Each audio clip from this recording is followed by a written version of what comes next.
처방전 구독자 여러분, 저는 세브란스 병원 소화기내과 김도영입니다. 2022년도 벌써 한 달이 다 지나가고 있는데 새해 세운 결심들 잘 지키고 계신지요? 네, 작심삼일로 끝나지 않도록 모두 조금만 더 노력하셨으면 좋겠습니다. 자, 오늘도 C형 간염의 치료와 특히 퇴치에 대해서 알아볼 텐데요. 공부할 준비 되셨죠?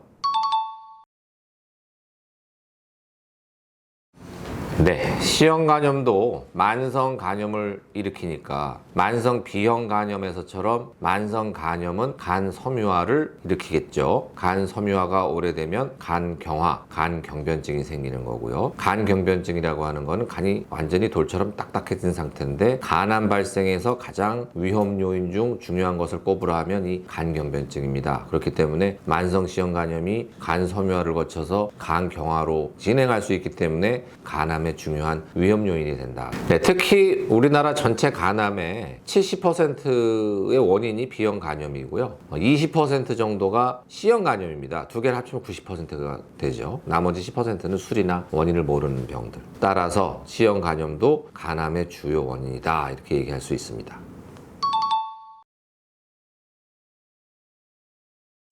직장에서 건강검진 많이 받으시는데 이건 이제 회사가 비용을 부담, 일정 부분 본인이 부담할 수도 있지만 하는 거라 어떤 항목은 있고 어떤 항목은 없을 수도 있습니다. 그래서 직장 신체 검사, 건강검진에 C형 간염 검사가 있을 수도 있고 없을 수도 있다는 얘기죠. 국가에서 해주는 건강검진은 어떤가요? 건강보험 수급권자 중에서 일정 연령이 되면 2년에 한 번 건강검진 받으라는 통지서가 날라오잖아요. 거기에 B형 간염은 포함되어 있는데 아직 C형 간염 검사가 포함되어 있지 않습니다. 대한간학회라는 학술단체에서는 정부에 지속적으로 C형 간염을 국가검진에 넣어달라고 요청하고 있는데요. 작년과 올해 2년 동안 이 C형 간염이 국가검진에 필요하다는 근거 자료를 만들기 위해서 노력 중에 있습니다. 조만간 C형 간염이 국가검진에 포함될 날이 올 것 같습니다.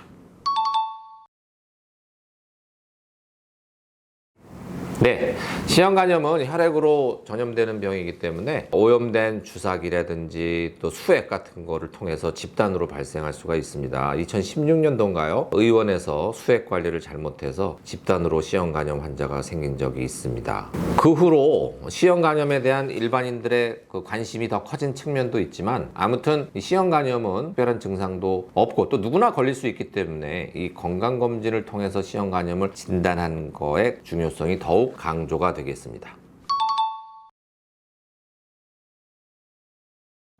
C형 간염을 빨리 진단하고 치료할수록 간 손상도 덜해지고 사망률도 낮아집니다. 가령 간 섬유화가 많이 진행된 상태, 심지어 간 경변증까지 이른 상태에서 C형 간염을 치료하게 되면요, 그 바이러스는 완전히 없애는 건 문제가 아닌데 이미 굳어진 간, 이미 섬유화가 된 간을 되돌리기가 쉽지 않다. 섬유화가 된 간, 간경화가 있는 간은 간암 발생 위험이 있기 때문에 가급적 빨리 진단하고 치료하라는 겁니다. 반대로 일찍 진단을 했습니다. 섬유화가 거의 없거나 아주 미미한 상태에서 진단을 하고 C형 간염 치료를 하게 되면 간 손상도 없고 정상간으로 이제 돌아올 수 있다는 거죠. 그렇기 때문에 건강검진에서 이 C형 간염을 무증상 상태에서 진단하고 치료하는 것이 그만큼 중요하다는 겁니다.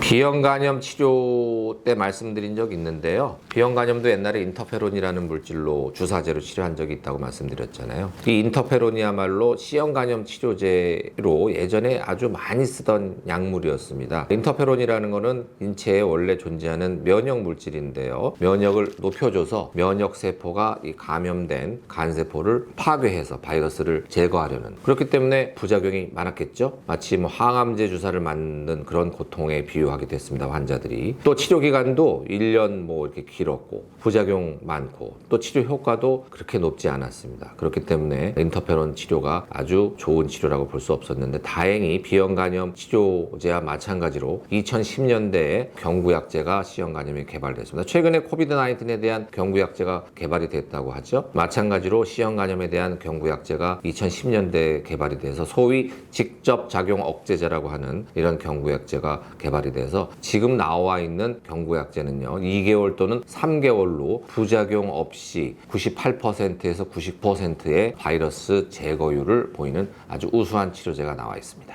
치료 기간도요 2개월 또는 3개월로 매우 짧아서 예전에 인터페론 치료 때 1년 이런 것과 비교할 수 없을 정도로 짧아졌습니다.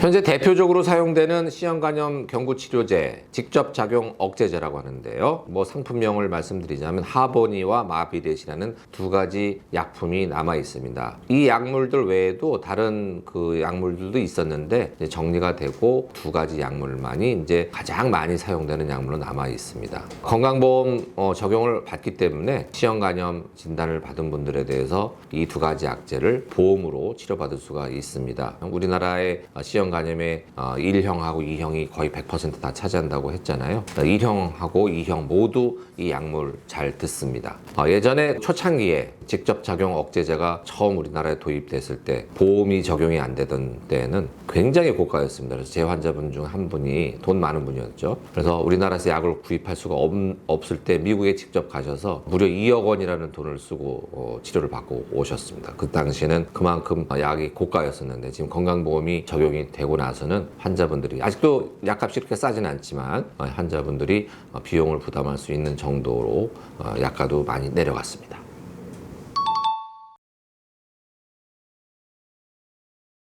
네, 이론적으로는 됩니다. 그런데 한번 바이러스가 제거되고 나서 간에서 싹 사라지고 난 후에 저절로 다시 바이러스가 살아나서 증식하는 경우는 거의 없다고 봐도 됩니다. 재감염이 문제입니다. 재감염도 재발이라고 볼 수는 있지만 재감염은 다시 들어오는 거예요. 외부에서 바이러스가 몸으로 다시 들어오는 겁니다. 문제 행동을 하지 않는 경우에는 다시 들어올 이유가 없겠죠. 서양 같은 데서는 불법 약물 주사 남용자들이 많기 때문에 또 약을 써서 주사기를 통해서 또 재감염되는 사례가 많지만 우리나라는 불법 약물 주사 남용자가 많지 않죠. 거의 없죠. 그렇기 때문에 재감염 사례도 많지 않은 것으로 알면 되겠습니다.